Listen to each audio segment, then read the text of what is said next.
One of the most compelling fighters to come out of this generation for no other reason than his ability to come back against all the odds, despite plenty of defeats on the way up and setbacks, is Charles Oliveira. And in this process, he's become one of the most well-respected fighters and world-class talents in the sport's entire history. So what I've been lucky enough to do today is take you through the journey of his life story. But not just through my own research, no, today I've actually sat down with him, also everyone's favorite translator Fabiano Busquet, and of course Coutinho, who many of you recognize from past videos and the work he's done with us on this channel. And yeah, he's the one who organized this and set the whole thing up. So a massive shout out to all of them, and of course the biggest channel supporters and our Hall of Famers who make this sort of content possible.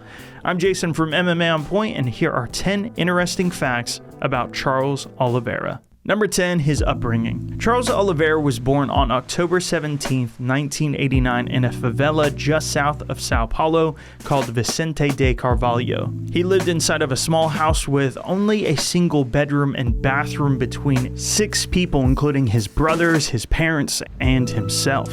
Here's how Charles described it to us. Man, it's waking up.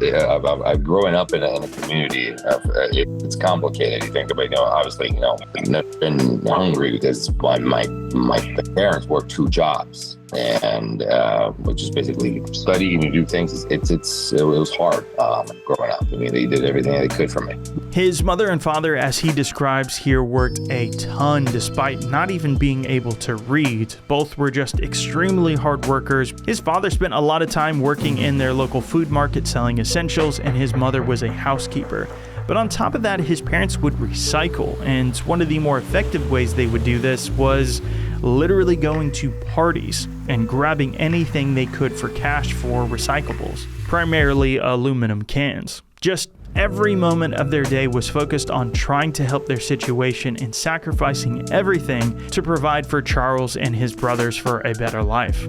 But even still, many of their clothes came from donation. And the way Oliveira discussed it, growing up, he certainly had enough food to survive with, but not exactly in abundance. It was never really enough. But still, his family persisted, and as you might have guessed, with football or soccer being so popular in Brazil, it was definitely something that he aspired to be and played a ton early on. But at an early age, the idea of being any kind of pro athlete looked to be a pipe dream. Number 9, health conditions. By the time Charles turned just age 7, he learned some truly debilitating news. This came in the form of 2 diagnoses. One, there was rheumatic fever, which in the simplest terms is an inflammatory disease, which in his case affected one of his ankles so severely that he could barely walk at times. Again, he was only 7 here. And the second condition that he developed was something called heart murmurs.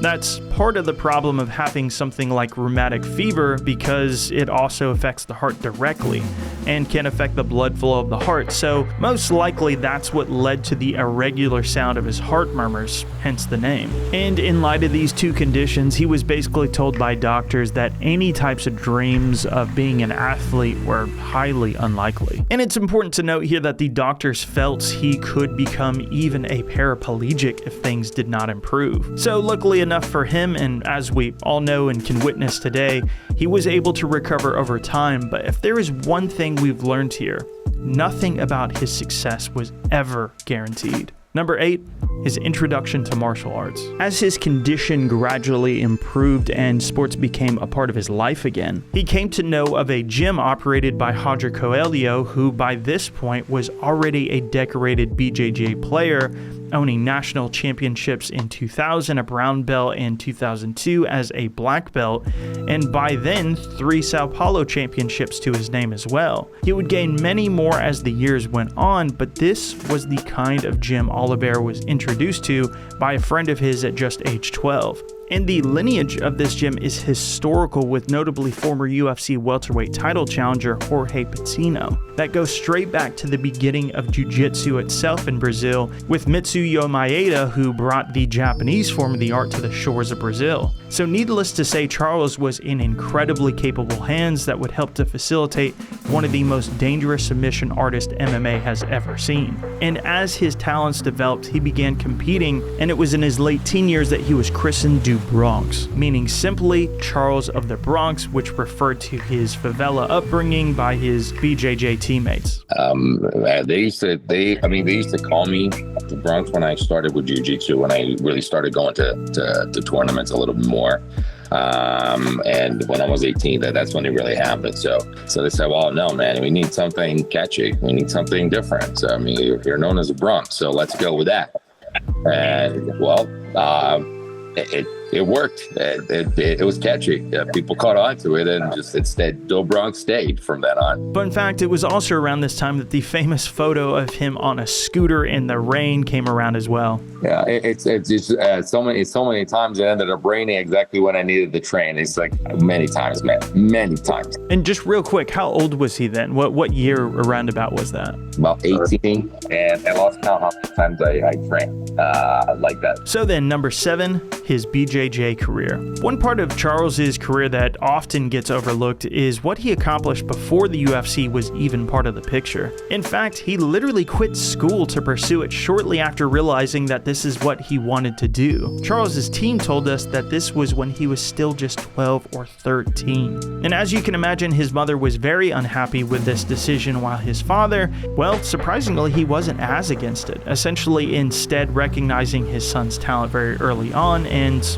believing in him. In fact, it was to such a degree that his dad would fund his tournaments instead of paying bills, and he hid it from his mom. It's kind of a weird one when Oliveira reflects on it, because he definitely encourages people to stay in school, not to do what he did. But yeah, lucky for him, the gamble paid off. And let's be clear as well, his mom was a massive supporter of his dreams as well. It's just that she wanted him to, go to school and pay basic bills. So she was definitely coming from a good place. And he was well on his way to becoming a BJJ standout, going all the way back to the early 2000s, winning Sao Paulo championships. 2007 and 2008 were great years for him too, as he won 2 first place medals as a blue belt, becoming a CBJJE world champion, and again in Sao Paulo for FPJJ. The following year, he would repeat success, now as a purple belt, and place second for the organization's World Cup. And if those letters don't mean anything to you, it's pretty much the highest level you can possibly attain, particularly inside Brazil, aside from the actual World Championships or Mundials. And that's what makes this tier such a Shark Tank, because a lot of these guys just don't have the cash to make it to the World Championships. These were very high honors that Charles was attaining. So he was well on his way at a young age to becoming a major player in that world. So we had to ask him why this road suddenly stopped. I mean, after all, guys like Jacare had concurrent runs in both sports at the highest levels, and plenty of fighters like Gilbert Burns or BJ Penn were able to split them up. I know competing in jiu-jitsu, it's a tough thing when you actually dedicate yourself to. You have to dedicate yourself 100% to one thing. And doing jiu-jitsu at MMA, it will be very hard. Well, first of all, if you're going to go, against the guy that really gets into it and is going to get you, it's going to be really hard, because you're not dedicated at this 100% of the time.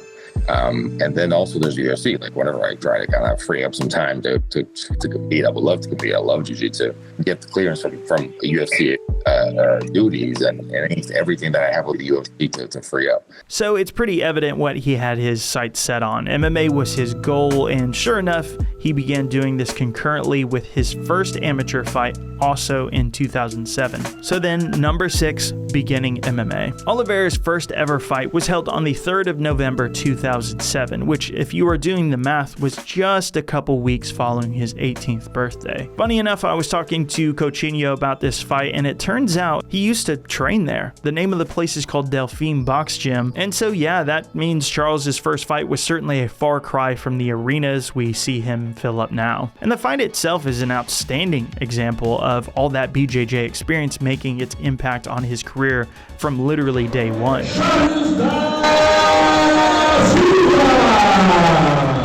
Of course, credit to anybody who steps in there, but it starkly contrasts how far ahead of the game Charles was on the regional scene. And with the pilot phase, so to speak, of his career passing flying colors, he was turning pro only 4 months later. and immediately he jumped right into the deep end with a one-night tournament actually as a welterweight, and in an appropriately foreshadowing way, this was all finishes. He even defeated Viscardi Andrade in the second round of the tournament, who actually went on to also compete in the UFC. So the competition level here was legit. I mean, that guy also won against Elizeu dos Santos. And so just like that, Oliveira was already a welterweight champion, but this was just the beginning. Number 5, his MMA career before the UFC. From here, things pretty much took off. Over the next 2 years, he'd fight 9 more times and finish all but one of them. We are talking 4 KO/TKOs and 4 submissions as well. He first picked off future UFC recruit Mehdi Begdad as he went down in weight to what we all know him now for as a lightweight on December 13, 2008, and only 16 days later won another tournament for a Korea fight on December 29th. And what I love about watching all these old Oliveira fights is just how aggressive he was. I mean, just look at this fight with Dom Stanko. He just repeatedly goes for the head kick here. Not entirely different from the way he fights now, at least in terms of hunting for the finish. He just knows if he gets tripped or the guy manages to take him down going for a huge head kick, almost every opponent will immediately land themselves in even more trouble because that's his ground game. And how about this massive slam against Eduardo Pachu? For the most part, he just made his early career look so easy. But this was actually his toughest fight by far. I'm not sure the exact circumstances, but he clearly spent himself really early on, and Eduardo did a really great job resisting those takedowns and even getting some of his own. Certainly an early lesson that could have gone against Charles, where he managed to just eke out the split decision. From here, he'd take on one final one-night tournament, finishing both guys. And the thing to take away from all of this is, yeah, you can see how he became the UFC's most prolific finisher. It's all here, the aggression, the creativity. I mean, he was just constantly dangerous everywhere the fight went. So it was a no-brainer for the UFC to sign him at this stage. Number 4, the ups and downs. This momentum didn't slow down at all in Oliveira's debut. He instantly armbarred Darren Elkins in the first round in just 41 seconds. Then he took on the then recent TUF winner Efrain Escudero and again made easy work of this seemingly giant test with a rear naked choke in the third. Standing tall at 14-0, it seemed like his future as champ was pretty much already set in motion. But of course, that's when he came across his first true test of hardships in the sport. First, he'd run into a prime Jim Miller who pulled the Uno reverse on the submission specialist, actually managing a super rare knee bar, which tells you how good Jim Miller really is. His next fight would land him in controversy as he crushed Nick Lentz, but it was with a super illegal knee that the ref somehow didn't recognize in real time. Unquestionably an illegal knee by Charles Oliveira, and that really hurt Nick Lentz. So that win got overturned to a no contest. Then the Cerrone fight would happen, and yeah, things just suddenly weren't looking that promising after 3 really tough fights. And this is perhaps when he realized 145 might be the better option. But things wouldn't really go his way there sadly either. Over the next few years, he'd exchange wins and losses and managed a couple good streaks, but it would all be plagued with weight misses, amounting to 4 failures during his 145-pound tenure. He would get a dream fight with Holloway, but that was tragically cut short due to an actual esophageal tear in his neck. So this was how Charles reflected on this point of his career. Everything kind of exploded for me. I mean, very early, there I was at the UFC, just fighting with the best. So the featherweight experience is just, it happened really quick. I needed to continue to train, get better, get stronger, because I always fought, but I didn't have anything. Needless to say, after all that, it was time for a change. Number 3, the move back to 155. All told, at featherweight, Charles had 12 fights, lost 5 of them. He missed weight 4 times, but still managed to finish 6 out of his 7 overall wins there. So it wasn't an awful run by any means, but there were also clearly a lot of problems to get past. And even when he did go back up to 155, there was a quick loss in his second fight back. Nice going, Paul Felder. So I had to ask him about this in our call. How did this suddenly turn into his best streak ever? But then it really flipped the switch when I found out that my ex was pregnant and my daughter was born.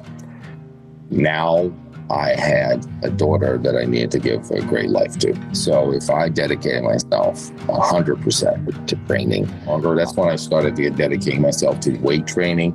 I was a scrawny kid growing up, and then to get more fights, to win more, to make more money, to provide her a better life. So that was the flip of the switch for me is when my daughter was born. So yeah, this happened in mid-2017, and it became quite evident that this effect was incredibly pronounced following the Felder loss. His coach Alelson Albuquerque was also a huge part of his striking development during this time as well. Larsa was he was key in my life because he is the guy that actually focused a lot, and he really got on me for the weight training piece and to get stronger. And when that flip switched on my daughter, that door was one of the first ones that I knocked on. So I was unfortunately not with us because of the pandemic. It's someone that was very important in my life. And from here, his ascendancy through the lightweight ranks was incredibly rapid. His combination of more crisp striking than ever with his top-level ground game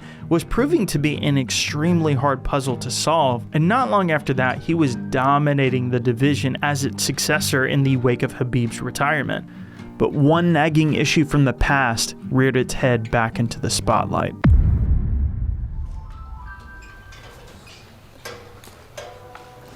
Okay, here's an update, folks, just for the record. The title is currently vacant.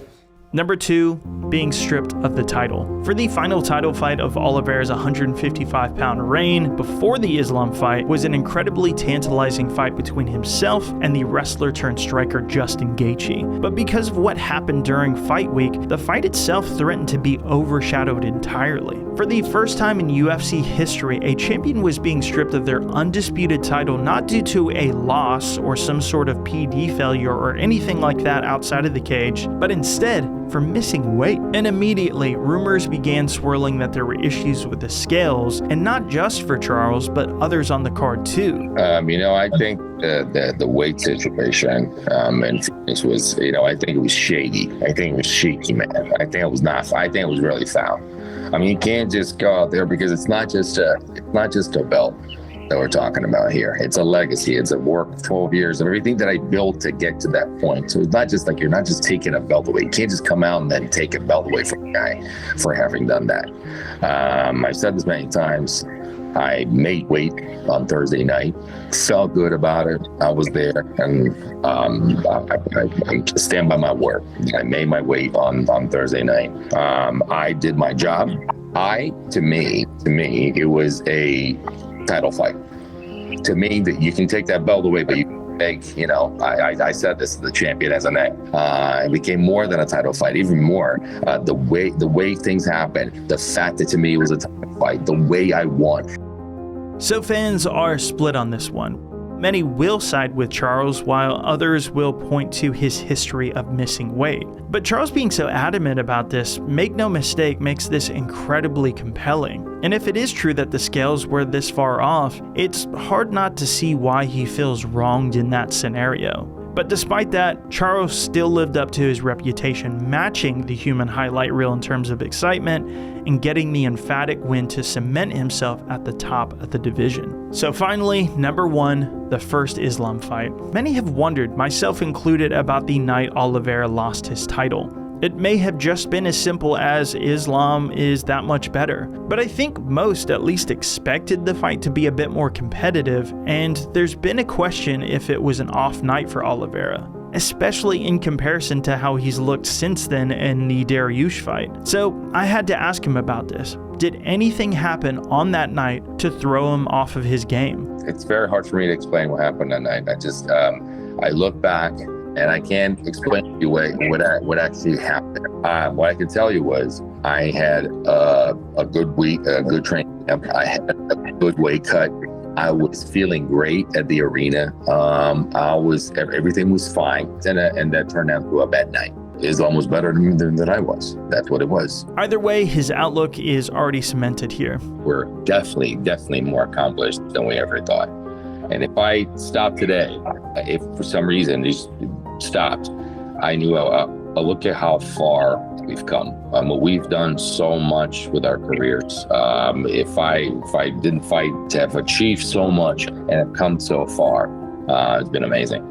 So, to this point, he's now been in the UFC for over 13 years. He stands way above the rest of his peers with an incredible 20 finishes inside of the octagon, a record that is extremely unlikely to be broken for a long time, considering anyone near him is either near retirement or already retired. Regardless of whatever happens in the rematch at UFC 294, he certainly is right about those accomplishments. No one can ever take those away from him, and in that way, his legacy is already cemented. Wow, what an incredible experience to go through all of this, and what a career so far. I want to give a massive shout out again to Coutinho for everything he's done here. Charles was his connection, and he set up all these times. He got Fabiano involved. He's just a really good dude. If you want to give him a follow, which I highly recommend, you can find him under Canal Encarada. I know I'm butchering that, but hey guys, at least I'm trying. Or his personal account for @Luis_Coutinho. And of course his YouTube channel, which is also under Canal Encarada. I mean, he just does a ton of really great stuff with fighters from all over the world. It's amazing content and is a great bridge between English and Portuguese speaking MMA fans. Trust me, it's well worth your time. Then of course the man himself, Fabiano, for doing an amazing job in his translations here. Super nice guy. He was really inspiring to talk to. And beyond all else, Charles Oliveira himself. He's so busy leading up to a major title fight like this across the globe, where travel makes things way more hectic. What an opportunity to speak before his title fight. But anyhow, that's it for me, guys. I should say that we are considering releasing this interview fully unedited for members only, so if you would like to check that out, the only way to do so is by signing up by clicking join below or in the description under this video. So massive shout out to the champs and Hall of Famers. You guys make videos like this possible, and we'll see you on the next video. Peace, guys.